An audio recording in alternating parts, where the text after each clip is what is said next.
2023 നിർത്തിയ ഇടത്ത് നിന്ന് മമ്മൂട്ടി ആരംഭിച്ചിരിക്കുകയാണ്. എബ്രഹാം ഓസ്ലർ വമ്പൻ പ്രതികരണമാണ് ആദ്യ ദിനത്തിൽ നേടിയിരിക്കുന്നത്. ജയറാമാണ് ചിത്രത്തിൽ നായകൻ. പക്ഷേ മമ്മൂട്ടിയുടെ ചിത്രത്തിലെ അതിഥിവേഷം എബ്രഹാം ഓസ്ലറിന്റെ വിജയത്തിൽ നിർണായകമായിരിക്കുകയാണ്.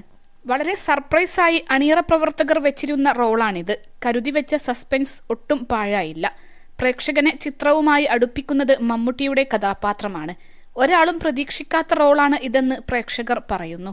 ചിത്രം മമ്മൂട്ടിയുടെ കൂടി സ്വന്തമായി കഴിഞ്ഞു. ഈ വർഷവും മികവോടെ തുടങ്ങാൻ മമ്മൂട്ടിയെ ഇത് സഹായിച്ചിരിക്കുകയാണ്. അതേസമയം മമ്മൂട്ടി സാന്നിധ്യം ഓസ്ലറിനെ വലിയ നേട്ടത്തിലേക്ക് നയിക്കുമെന്ന് ഉറപ്പായിരിക്കുകയാണ്. ആദ്യ ദിനത്തിൽ തന്നെ ചിത്രം കോടികളാണ് കേരളത്തിൽ നിന്ന് വാരിയത്. മമ്മൂട്ടി എഫക്റ്റാണ് ചിത്രത്തിൽ പ്രകടമായിരിക്കുന്നത്. 3 കോടിയോളം രൂപ കേരള ബോക്സ് ഓഫീസിൽ നിന്ന് ചിത്രം നേടി എന്നാണ് റിപ്പോർട്ട്. 2.8 കോടിയാണ് കളക്ട് ചെയ്തതെന്ന് പ്രമുഖ ട്രേഡ് അനലിസ്റ്റായ സാക്നിൽക്ക് റിപ്പോർട്ട് ചെയ്യുന്നു. സമീപകാലത്ത് ഒരു ജയറാം ചിത്രത്തിന് ലഭിക്കുന്ന ഏറ്റവും ഉയർന്ന ആദ്യ ദിന കളക്ഷനാണിത്. ജയറാമിന്റെ മികച്ച തിരിച്ചുവരവായും ഇതിനെ വിശേഷിപ്പിക്കാം.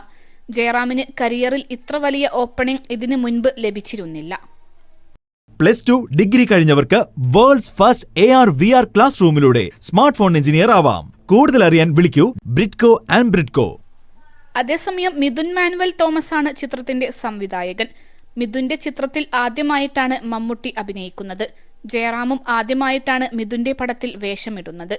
മിഥുൻ തിരക്കഥ എഴുതിയ ടെർബോ എന്ന ചിത്രത്തിൽ മമ്മൂട്ടി ഇപ്പോൾ പ്രധാന വേഷത്തെ അവതരിപ്പിക്കുന്നുണ്ട്.